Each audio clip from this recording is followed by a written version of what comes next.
And that jarring cacophony tells you you're back with the Power of Three podcast. And if you're eagle-eared, you'll recognise that music in the background because we featured it last week when we took a look at the new adventure Shakedown by Terrance Dicks.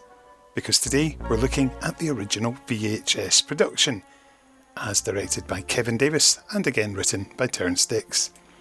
We're going to be joined today by Kevin, who's going to share his memories of how he came on board. See what I did there, little word pun for the tiger moth, to direct Shakedown, the return of the Sontarans. As we look at the cover, we can see there's a purplish glow at the top with the Sontaran war wheel, and the text tells us the race is on and the prize is a glorious death. I can really hear a Sontaran saying that, like Dan Starkey. Underneath that we got a pair of yellow eyes, and there's Shakedown, Return of the Sontarans. Below that a bit of lens flare. Then we get to see in costume from the left, we get Rory O'Donnell as Nikos. Then we have Sophie Aldred as Ace. Then Carol Ann Ford as Zor-El. Brian Croucher as Kurt. And of course, not forgetting Jan Chappell as Lisa Duran. The spine has got widescreen showing the Sontaran eyes and the purple haze. And underneath we've got a PG rating on it. And it's Hi-Fi VHS stereo from DreamWatch Media. And looking at the text in the back, we've got Brian Croucher, Jan Chappell in yellow, Carol Ann Ford, Sophie Aldred, Michael Wisher, Rory O'Donnell as the cast list at the top. Then it tells us, the owners of the racing solar yacht Tiger Moth are incensed when their ship is fired upon and boarded during the Shakedown cruise. En route to the first race, Lisa Duran, Jan Chappell, a prize-winning space yacht captain, has to lead the rich and inexperienced consortium in a fight to the death against the meanest alien horde known to mankind.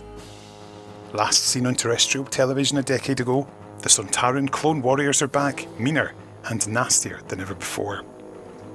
Also struggling for survival are mysterious self-made millionaire Kurt, Brian Croucher, the bitchy fashion diva Zor-El, Carol Ann Ford, spoiled planetary president's daughter Mary, Sophie Aldred, her lazy, smooth boyfriend Nikos, Rory O'Donnell, and old Robar, the ship's engineer Michael Wisher.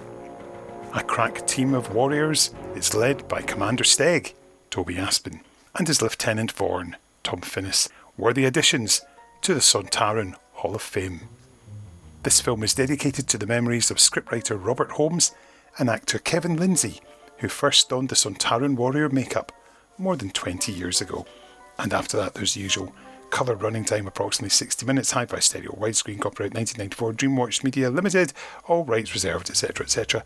There's also pictures in the back showing Michael Wisher as Robar. There's a little group shot there showing Zor-El, Kurt, Mari and Nikos.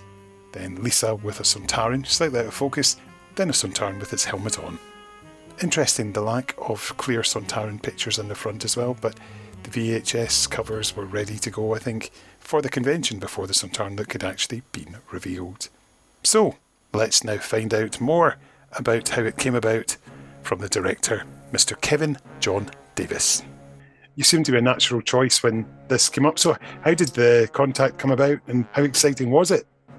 Well, it's funny, I'd done quite a few sort of video projects, a lot of puppetry and odd bits of sort of sketches and things. That was my sideline for the 13 odd years that I was working solidly as an animator.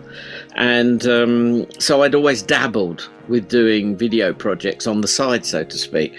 And it wasn't until I got the sort of 2 BBC projects in a row, the making of Hitchhikers and then what became 30 years in the TARDIS and subsequently more than 30 years in the TARDIS.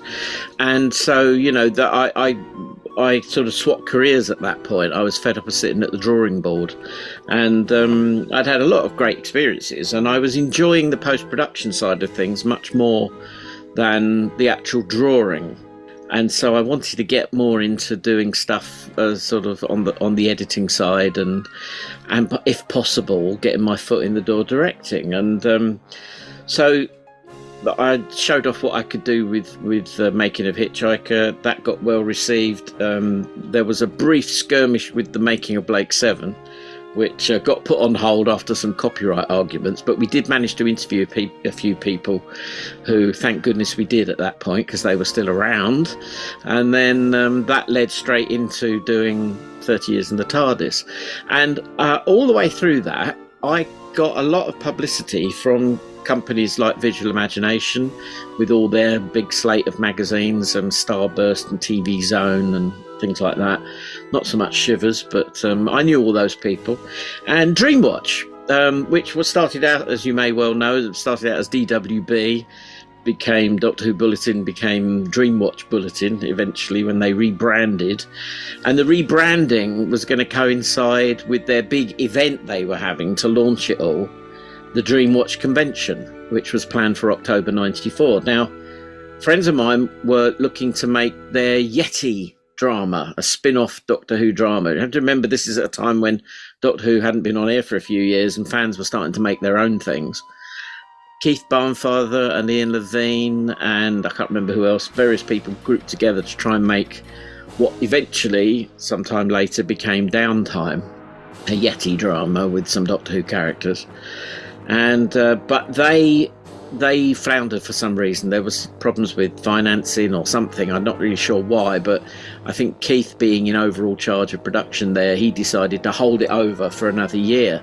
And suddenly Gary Lee, who was the head honcho of DreamWatch, he was without a film, which he was making a big deal of the fact that his convention, he was going to premiere a new Doctor Who drama or spin-off drama. And so I guess, yes, I fell into that sort of obvious role of like, oh, perhaps he can do something. You know, I can't actually remember how they came to me or I spoke to them, or whether, because Mark Ayres and I were great mates and still are, and we maybe spoke to Gary at some point, and his business partner was Jason Hay-Gellery, who of course is now, you know, head honcho of Big Finish and all that implies.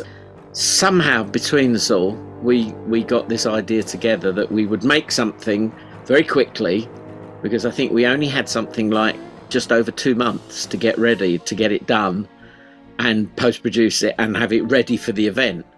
So it was a tall order, but at the time, you know, I was sort of eager to show that I could do something drama-wise. Mark was always steadfast and eager to help and see that we get through this thing. You know, we'd done a lot of stuff with Keith for Mythmakers, lots of sort of silly sketches and send-ups and things like that. Mark had worked on a lot of the Mythmakers, and I kept on saying to him, why are you doing these things? He said, well, they're great practice.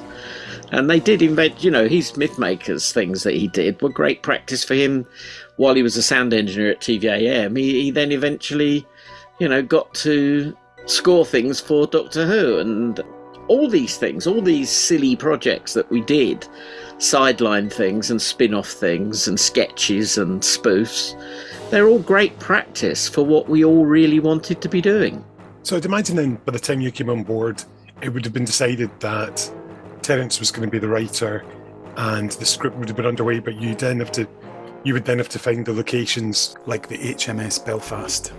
That lovely credit of shot at Pinewood Studios and HMS Belfast, with Pinewood Studios going first. No, I mean, it was Mark's idea actually to get Terrance Dicks, because we knew the kind of show we wanted to make. We wanted to sort of make it sort of.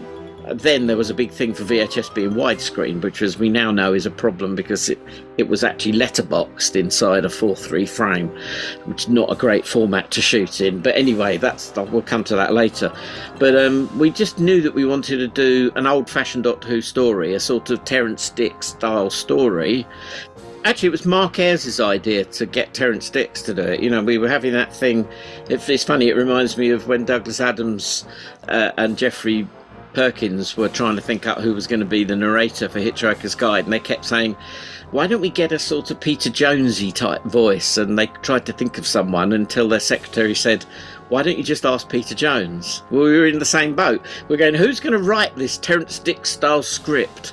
And Mark said, well, why don't we ask Terrance? Although it was quite late at night, it was getting on for 10 o'clock or something. And he said, well, I've got his number here, let's give him a call. Oh, you can't ring him up at 10 o'clock at night and say, will you do us a script? So, oh, he'll be all right. And so he did. And he said yes. We met with him at a cafe and talked through the ideas. We had the vague notion. I just read the book Maiden about the all-woman crew round the world yacht race with, what's her name? Ellen MacArthur. And I was really quite inspired by that. I think I quite like the idea of a female captain. And of course, we all knew about Ripley and all that. That was old news by this point. But we just had the idea that maybe it could be a solar yacht race. And it was Terrance who said, well, if you're going to have a solar yacht, I mean, the only people that go yachting, they're all quite wealthy people. So that's the kind of people that are going to be on board. And his great quote was, there's nothing people like more than seeing witch bastards get it in the neck. And so that's what we had, a bunch of rich bastards getting it in the neck, one by one, being bumped off. Very much kind of, along the model of a horror of Fang Rock, one of Terrance's great stories. And that was it. We were off and running. The budget was thrown together by Gary Lee. Gary Lee managed to drum up a certain budget. I think it was about 20,000. Jason, I think, in the end put some money in as well to top it up. I think all told, including publicity and everything, it was about 25 grand, the whole project. And duplication and everything, So yeah, it was like, how are we going to do this? And when we started working out the budget, we realised that we had money for either a couple of grand's worth of set building or a couple of grand's worth of studio hire, not both. And I remembered that Douglas Trumbull had made Silent Running, which was a great favourite of mine. He'd made that on a decommissioned aircraft carrier. And Mark and I had been out recording audio down at Shad Thames, I think. It was like background atmos, because Mark was being very completist about things, getting ready to do the extended VHS version of More Than 30 Years in the TARDIS. And we were driving back home. We'd just come over Tower Bridge. And I pointed over at HMS Belfast and said, of course, that's what Trumbull had done. Perhaps we should have HMS Belfast. And he took me seriously. And he turned around at the other end of the bridge and we came back. And we went straight to the Belfast, paid as ordinary punters to go on board because it's now a floating museum, it has been ever since God knows when, 71 or something. I think it arrived in London permanently. And we went on board, looked around, and one of the crew said, there's below decks areas that the public don't go that haven't been converted for visitor attractions, and it's still pretty raw and it's in its original state. Maybe you could do something down there. And I think they might have let us have a quick look just at a bit of it. And we thought, this is brilliant. So for our couple of grand, we got 2 weeks on board HMS Belfast and a free set. Because all the bulkheads and, all the hatches and everything, it was all real. Heavy, And with very little set dressing, it was just what we needed. So we were lucky. And they were very kind to a bunch of low-budget filmmakers, to accept our meagre offer, as was Terrance. I think when Terrance was asked, could he write us a script in 2 weeks, it was like, he was thinking we were going to say, as I know somebody else once went to him. If you've heard this story, but Brendan Shepherd, I was told, asked him to write a script for 50 quid. We at least offered him 1,500, I think. So for 2 weeks' work, he was, okay, and he did it. And the one thing we knew is that with Terrance, you're going to get a script that works. You're going to get something that you could literally go out and film. It needed. We didn't have any time for any major script changes. I think there might have been a few minor tweaks here and there, but. He just delivered something that worked, exactly what we wanted, a Terrance Dicks style script. And getting the Sontarans involved, of course, was something that obviously helped to sell it. The state of Robert Holmes would help, given that he's Terrance's pal. Oh yeah, it was very easy to just sort of say to Robert Holmes' widow, we gave her something like 350 quid, and she said, thank you very much, that'll buy the Christmas presents for the grandchildren. And that was it. We got the Sontarans. Of course, we did ask the BBC if we could have the rights to the look of the Sontarans, but I knew, having worked with them for a few years by this point, I knew that we were not going to get anything out of them. And indeed, our spies inside told us that my letter requesting permission was passed from desk to desk because nobody knew what to do with it. There isn't a department for allowing people to borrow the designs of BBC product. So it was on the first day of shooting, that I got, I think it was a fax, if I remember right, came through saying, sorry, we can't allow this. You can go ahead using the name and the characters, but we can't approve the use of the look of the characters. By which point we'd already built our Sontarans, and David Miller and Derek Handley had sculpted the original sort of new styling of them. I felt it needed more work, and I knew that Sue Moore and Stephen Mansfield, they were friends, and they had a certain polish that they were able to add to the Sontarans. I think Susan may come up with that stepped bit at the back of the helmets and things like that. And also she was very into Babylon 5, so the paint job that she gave them was that mottly skin was very Babylon 5 inspired. So yeah, we had our Sontarans, and Helly McGrother made the costumes. We just all worked together on the big silver book of Hitchhikers, the illustrated Hitchhikers, which had a lot of new props and models, spaceships, costumes, masks, all sorts. And so yeah, it was the same kind of team really, all friends who knew each other and happy to work together again. So yeah, it was I wouldn't say it was a happy crew, because we were under a lot of pressure and it was very fraught, and I was fairly new to it. Dave Hicks, my cameraman, he hadn't done a big drama before, so it was into battle together, and kick, bollock, scream, race to the finish and get it done in time for that convention.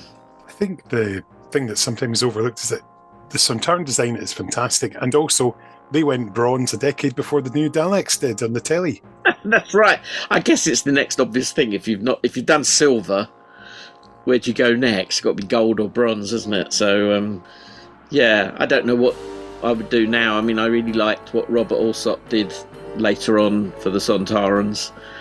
I liked the fact that they were, ours weren't as short as the original Sontarans, but we didn't have any tall, skinny ones like the ones that turned up in Seville, which I was pleased about.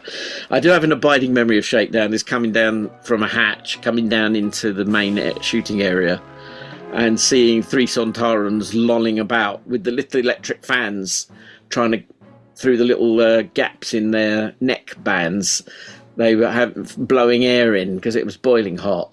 Even though it was October or whatever it was, stifling. But they were giggling, all three big Humpty Dumptys rolling about on the sofas giggling. That was one of my memories. And that's John Saville was standing in for a Sontaran that day, and he's a terrible giggler anyway. He and I were at art college together. So yeah, there are some happy memories. It wasn't all fraught. No. There was a lot of agitation, but mainly because tempers were getting frayed. We were working long hours into the evening, and everything was tight. It was really difficult to get things done, and so many visitors as well who kept eating all our supplies. The catering was pretty ropey from the crew's point of view. I think all the visitors had a very good time, but frequently the crew were the last to get to the food table. Poor souls. Talking of crew and the cast, you had the first and the last Doctor Who companions, as was, and of course, two Blake Seven Stars. So what led you to cast each of them? Okay, well, it was originally, Lisa Duran was written for Liz Sladen. And I desperately wanted to do something more with her. We'd had Stephen Mansfield had played the Sontaran that grabbed her and hypnotised her or whatever in 30 Years in the TARDIS. And we'd all got on very well together on that show. And I wanted her to come and to do it. But she was quite jittery about things. She hadn't done something for quite a while. And it was about to be Sadie, her daughter, her precious daughter, was about to go to a new school, and that was her top priority. So she backed out with about 2 weeks to go. And we were on such tight deadlines, it was a panic situation. I thought, well, if I can't have my number one Doctor Who girl, I'd already got Sophie. So, you know, we did talk to Sophie about her stepping into the role, but Sophie wanted to play a screamer for once. You know, she'd always been the tough girl. For once, she wanted to be the screamy, sort of traditional, damsel in distress, rather than the tough, broad in charge. But she did say if we didn't find someone else, she would have done it for us. So that's a whole different version of Shakedown that might have happened. But if I couldn't have my favourite Doctor Who girl, Liz Sladen, then it had to be my favourite Blake Seven girl. And thankfully, I already had met her, had done the Making of Blake Seven interviews. I hadn't done the interview with her for Sci-Fi Channel yet. That came the year later. But anyway, yeah, she was great. And Brian, he was enormous fun as well. So I think Jan Chappell was a bit jittery at times because she was under a lot of pressure. She had, her lines to learn, and it was all very sort of raw and edgy and guerrilla filmmaking.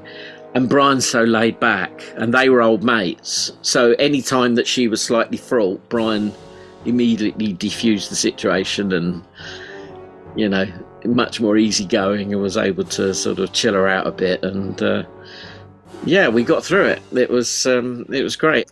Rory came from the same agency as Brian. He was suggested to me. Who else did we have? Well, Michael Wisher, he'd done voices for 30 years in the TARDIS. He did the Daleks, and I'd met him a few times socially through Keith, I think. And he was very amiable and easygoing as well, because he was supposed to only do one day. He ended up doing 3, I think, because of our ragged schedule. What I liked about Michael is that he was always prepared. He'd always thought everything through. When I went on to do Dalek Mania with him, as he played the creepy commissionaire, he came with these glasses, and he said, no, these are absolutely 1965 National Health glasses. Things like that. I don't know if they were, but he convinced me. But he was a brilliant actor, as he did many projects with Keith, as you know, and what a great guy. And that was it. We bowled along. The two Sontarans had to swap roles during the read through. I realised I'd cast them wrong. I'd cast the older actor as Steg, the one in charge. But he had a much more raw, cockney, rough-edged, and had a much, I think, better comic timing. And so I swapped him into playing Vaughan. And Toby Aspin, who I already knew through Mark, and we'd been friends for a while, and we'd done a couple of projects together, he took over, and he had a much nicer RP commanding voice. And of course, under all that latex, it didn't matter who was inside, who was older, who was younger. I learnt that lesson, that the voice was what mattered. And they worked well together, the pair of them. They made a good double act. Yeah, I think one of them had the piercing. I think it was Vaughan had the piercing as well. Yeah, that was something that the guys who did the sculpture came up with. And I can't remember if it was Sue or somebody put the stud there, like he'd had his bone plates bolted back together again. And so, Tom played him as the thicko lieutenant who was always getting it wrong. And I did like Steg did a face palm at one point, the exasperation of a Sontaran. I've used that as a meme.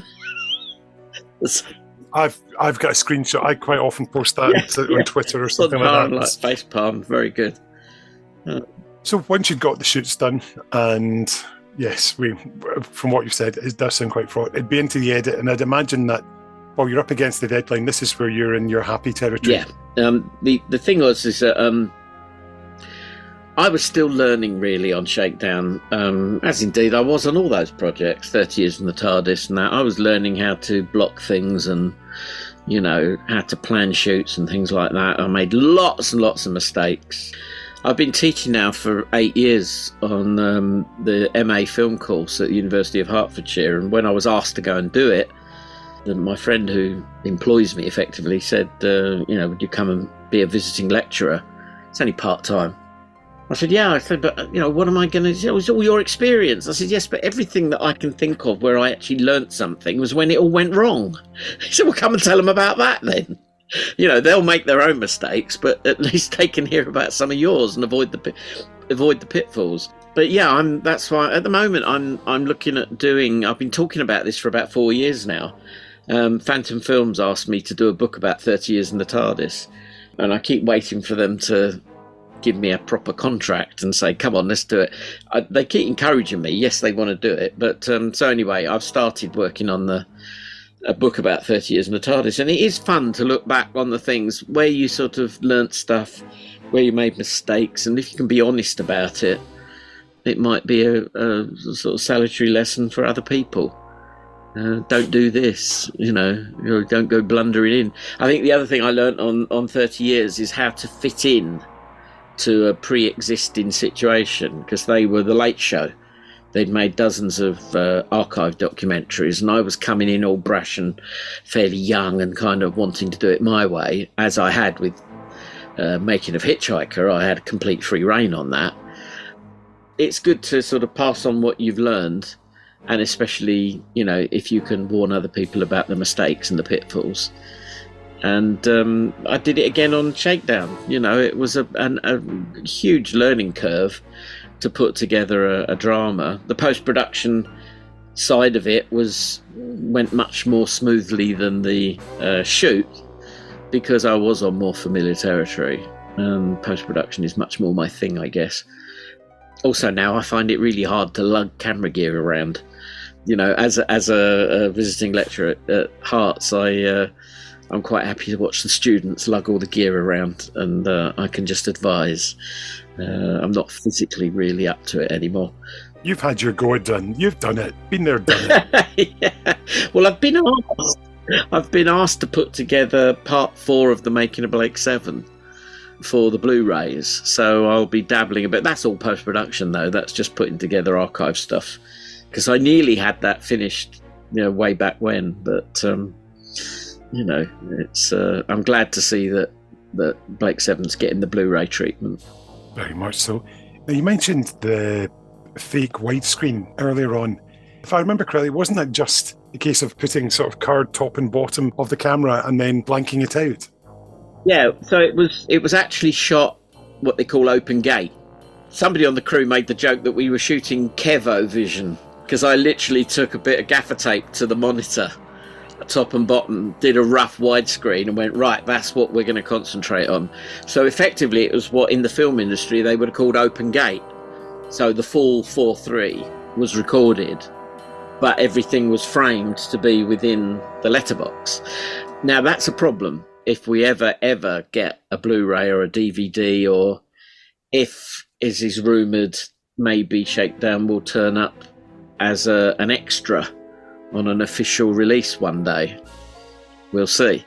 But they do have techniques nowadays, of course, because they're all absolute brilliant masters of remastering.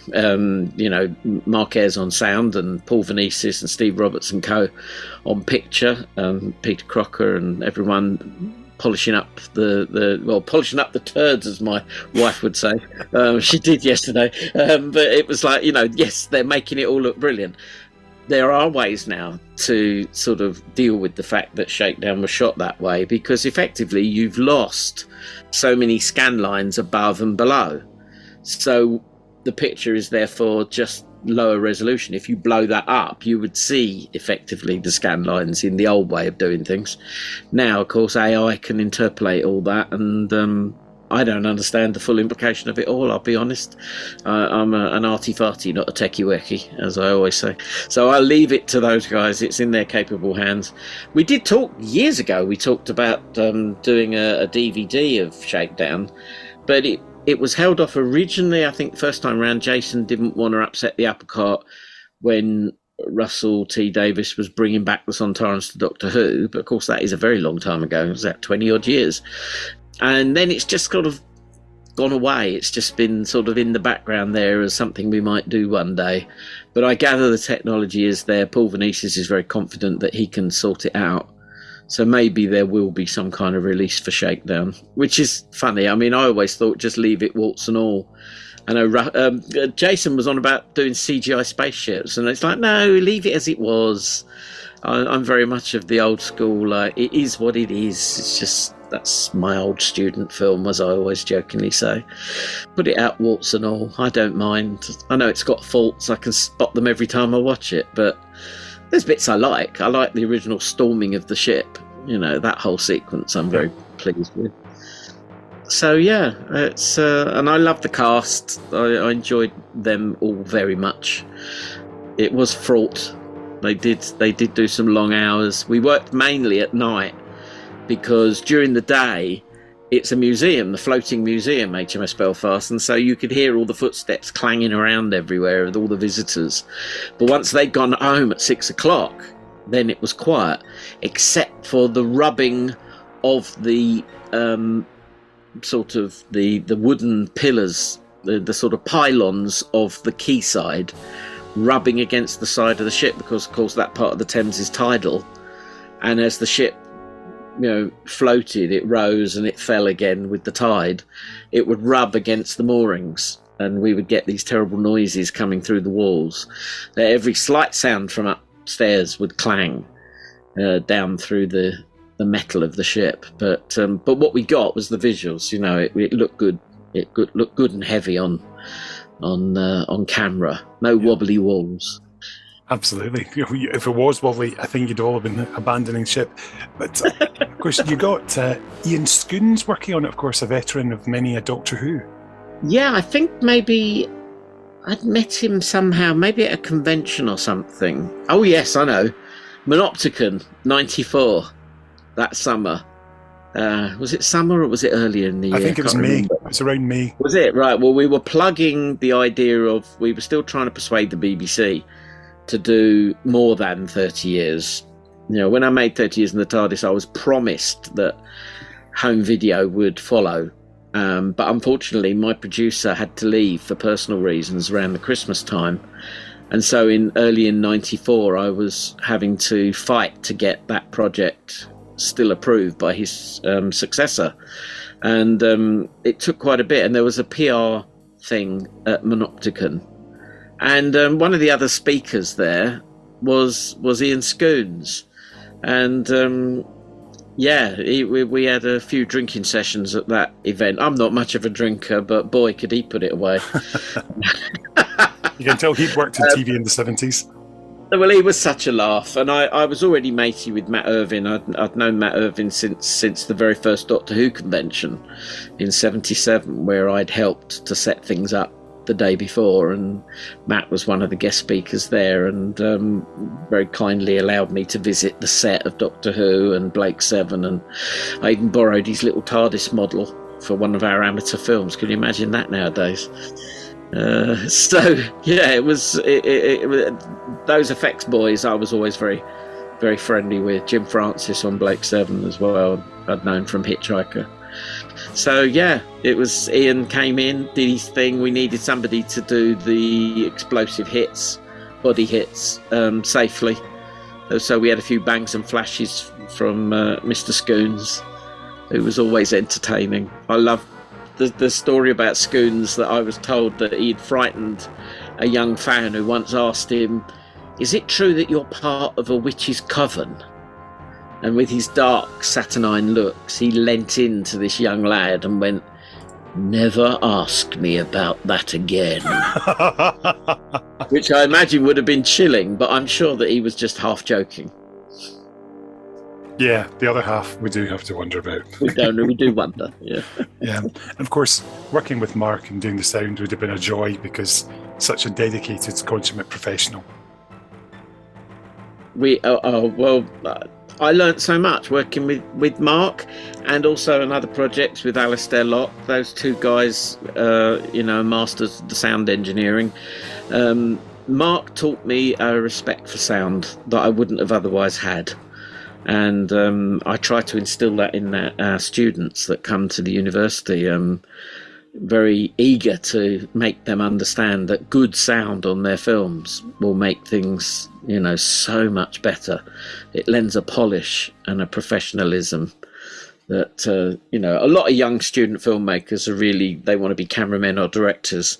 Very few of them are eager about sound. But I've noticed over the last couple of years, it is improving. On the MA course, I've noticed that there is already in some of them more respect than a few years ago. I don't know what's brought that on, but it's interesting. And Mark did a lovely job. He obviously spoofed there was a flavour of Alien about the whole thing with the music, and I wish Mark has done more feature films. He did a few feature films, he scored them. I wish he'd done more, to be honest. I had a long chat with him recently. He came up for a drinking session for my wife's birthday, a bit delayed, but it was good to sort of catch up. And we were sitting there with Stephen Mansfield, and we're all kind of reflecting on our careers and where we are and what we've done in this business, and the highs, the lows. It was quite interesting. Now we're the older generation of fans. It's kind of fun to look back. I mean, you do wonder, like, where did all those years go? Because inside is still the young fan that first wanted to get involved in these things. And so now I have to be content with the ones that I did and make the most of things. Mostly now, of course, I'm doing books. I'm still trying to get my second Douglas Adams related book to happen, because the collapse of my publisher was a bit of an issue this past 12 months. So I'm looking forward to a new relationship with a new publisher very shortly. Good, that's great to hear. Now, of course, when Shakedown was premiered, you had a captive audience, quite literally, as we were saying before we started. Shut the doors, lock the doors, don't let them out. Exactly. But the great thing was there was such a great build-up. The fact that we got to see props, we got to see the Sontaran costumes, but no sign of the face, that was kept a surprise. Was it? Do you know what? I'd forgotten that. Yes, you're probably right. It was because it was premiered in 3 20-minute segments. Yes. And the surprise, it was built up, and then the helmet came off when we got to see it after the first part had been shown, and we could see when Steg had removed his mask. And right. Yeah, it was a lovely wee build up, these sort of things. It sort of built the anticipation, it felt like it was done properly. Yeah, that's that, and I have to put that down to Jason and Gary Lee. They were the ones behind all the marketing and all the presentation as far as packaging and the sales. I know Jason toured around lots of conventions with this rather sweaty Sontaran suit that he would wear and prance about and jump scare and frighten kids and whatnot. And they put a lot of effort into the marketing side of it. So I was very grateful for that. One thing that was funny is that, of course, they hadn't actually done the certification when they printed the sleeves. So I gather there was a late night session. It reminds me of the old fanzine days of stuffing envelopes and putting stamps on. Mm-hmm. They had to go through putting stickers onto all of the, was it PG or whatever it was? I think it was a PG it got, yeah. Yeah, having to put the little triangular stickers on every single cover sleeve. So yeah, that I didn't get involved in that, I'm glad to say. But the one thing that was funny though was we showed part 1. It's only 55 minutes long, but we split it down into parts 1, 2 and 3, and parts 2 and 3 were shown on the Sunday at the convention, and part 3 of course had the end roller, which had been done for me by Moving Picture Company, because I was in my day job I was working at Passion Pictures, where we were doing animation mixed with live action commercials. So they spent a fortune at companies like Rush's and Moving Pictures.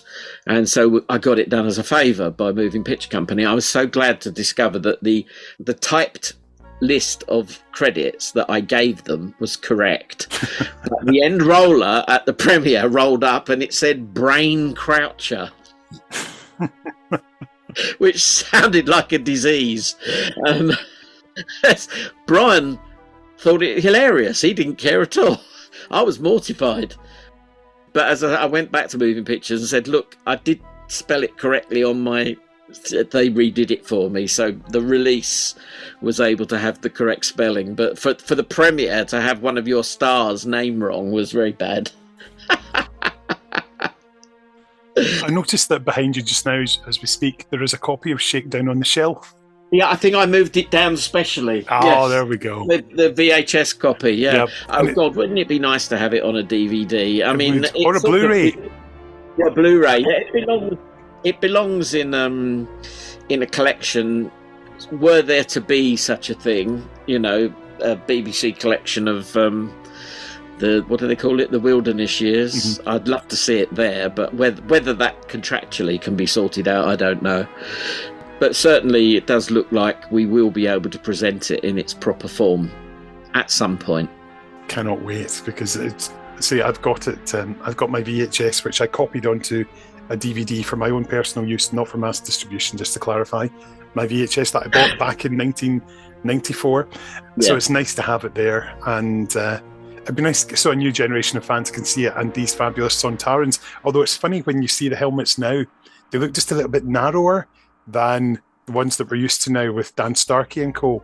They look slightly more taller than broad. I know that when Robert Alsop did the most recent Sontarans, which series was that? I get confused nowadays. The series 13, Jodie's last one, yeah. That there was a bit of controversy over the fact that the person responsible for the costumes and the mask, they were separate people or something.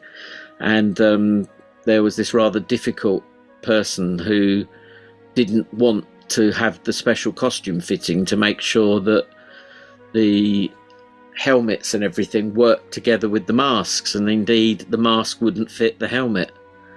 There was a huge problem with it. So you never see a proper rear view. Because the Sontaran masks don't fit inside the helmet collar. Yeah. Sontar, huh? Yeah, quite. Very bad. But that's not Robert's fault. No. He's a consummate professional. And he is. We've had him on the podcast before. He's brilliant. He worked on Classic Who back in the day, and he worked on the Modern Who. So... Yeah. He's done the full gamut. He knows what the score is, but they had somebody else doing the other part of that costume, and she wasn't very cooperative, I understand. Yeah, that's the sort of field my daughter wants to go into, the prop making and things like that. Not being uncooperative, she's very cooperative, she's very good. Oh, right, yeah, well, that's nice. I mean, that's it. What we're trying to teach on the film course I'm doing, it's teamwork. It's always teamwork. Yep. And for Shakedown, I had a great team. I'm sorry for some of the aggro I put them through, because it was, done by a kick bollock scream, as so many of these projects are. It's a wonder they get done. The amount of effort involved, which is rarely fully paid for on these kind of projects. But we got there. Somehow we got there in the end, and I think I was probably a little bit sort of zombied out by the time we got to the actual convention. As far as I remember, it was down in Earl's Court, if I remember right. It was indeed, yes. There was a Pink Floyd concert on that weekend as well. Was there? Good Lord, you remember a lot. Well, you were there as a punter, so you saw it probably with fresher eyes than I did. I did do a few events at that. Earl's Court 2 was quite close by. I'm amazed that that's gone completely. There's a whole story behind that. The demolition of Earl's Court. It's a terrible story. There's all sorts gone on there, and I'm party to certain things. Yeah. That's another story for the Earl's Court another podcast. Time. Yeah. So, looking back on it now, when I asked if you fancied coming on to chat about it, was there ever any hesitation, or you're thinking it's now enough time's passed and I'm quite proud of it? No.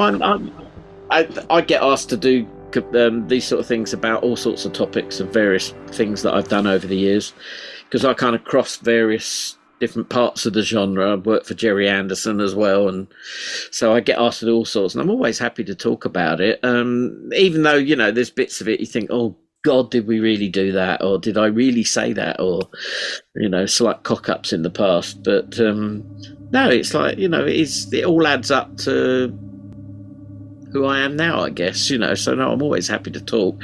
And there's a line that I think Tom Baker said in an episode of Robot, when he's alone in the lab and he picks up the phone call from Professor Kettlewell and he goes, "I'll talk to anyone." And it's like, yes, I'm a bit like that. And yeah, I'm happy to talk. And I'll be honest, if there were rough old bits where things went wrong, yeah, point them out.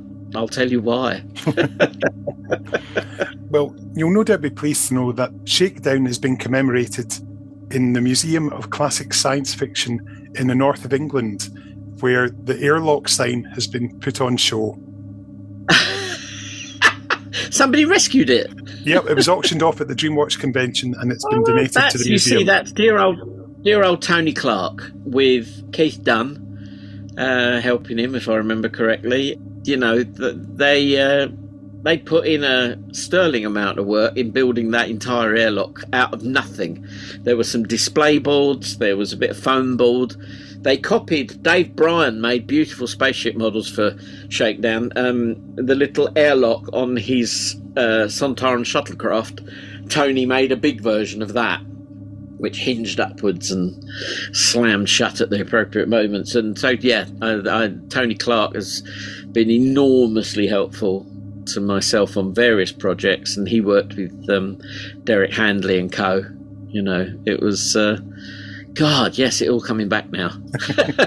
I just hope that the war wheel still exists somewhere, and of course the Sontaran costumes as well. The war wheel, yeah, that was super. I mean, Dave Bryan had, I think he'd supplied a Dalek and maybe a K9 to 30 Years in the TARDIS. I met him through Steve Costello, I think, and maybe the other. Oh, there was a huge bunch of people that supplied Daleks for that, and so yes, he got involved, and he offered the Sontaran war wheel as a design. He said, "Look, I've come up with this thing." And I said, "It's fantastic. I loved it."